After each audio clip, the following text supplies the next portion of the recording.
Happy New Year, motherfuckers. We starting this year off straight with episode number 50 of Everyday Thoughts. Without further ado, let's get straight into it.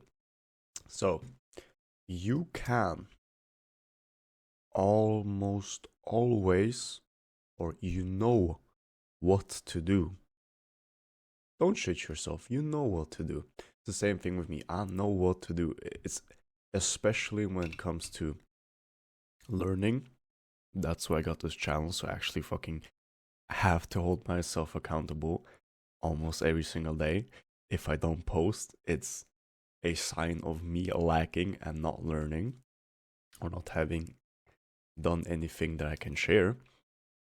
So I have this channel that keeps me accountable.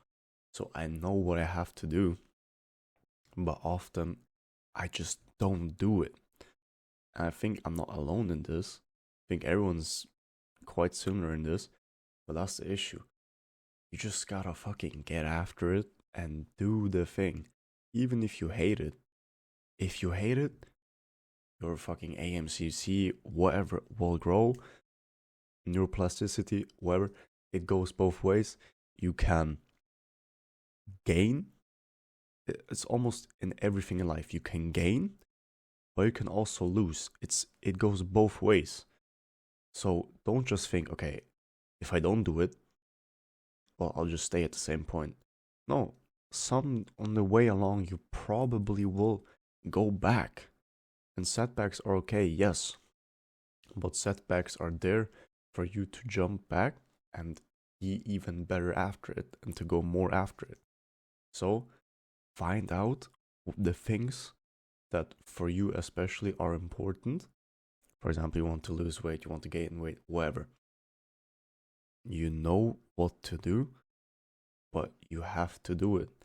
You can say, oh, it's New Year, wow, I got New Year's resolutions, I'm gonna do this, this, and this.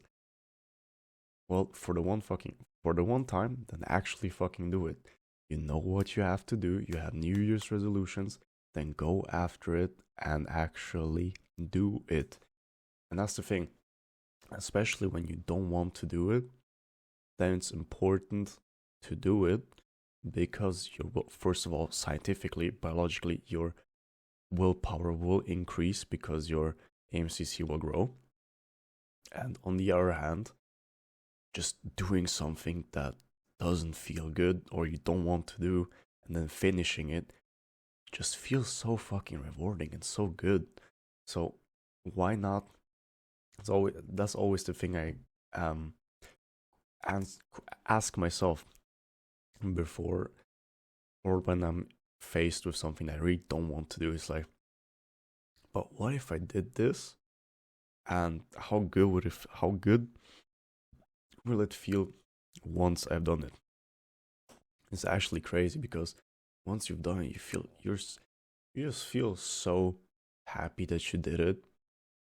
And it's again the difference between them, how it feels when you fail instead of not doing anything and regretting it is so massive that it's just not worth it. Not worth it to not do it in any shape or form. And then what I still haven't come to a conclusion to this question. I think this is an extremely interesting question, but I've tried to look at it from multiple perspectives. However, I still actually don't know what is more important, and the question would be, what is more important, taking action or having knowledge? And what I mean by this is, when you know the perfect way to do something, the easiest way, the most efficient way to do something, there is so much less work needed to be done to achieve what you want to achieve. But if you still don't do it, then that knowledge is absolutely useless because you're not doing it. But on the other hand, the person that just does it but has absolutely maybe no idea or just compared to the guy who knows so much about it, has so little idea about what he's doing, he's gonna have multiple setbacks every single time. Especially when it comes to training, he's gonna like have injuries or whatever. But he's still doing it. And then that's the dilemma I have. That we're so information, it's just like we're looking for the most efficient way to do everything, which is not a bad thing, it's a good thing. You have less time for a thing that you can spend, that you can do. So like you could, for example, I don't know, you can normally, without knowing anything about it, you would need 20 hours to finish something. But when you know a lot about it, you only need 5 hours to do it.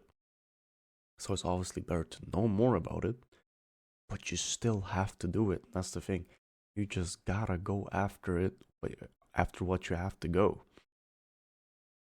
And last thing that I want to talk about today, doesn't really have to do anything with the things I just talked about, but I just found this extremely interesting, and that is when it comes to injury proofing yourself, or especially your joints, because those are most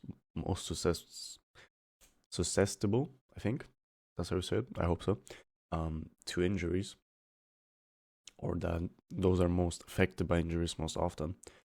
The best way to do that is training them, or the muscles around them, in the most lengthened as well as shortened positions, because that's obviously where they're weakest.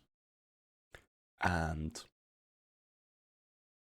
it's another thing that's just so obvious, but you would never think about it unless you hear it. It's like once you hear it, it's like, yeah, that makes sense. That makes sense. But on your own, you probably would never think about something like that.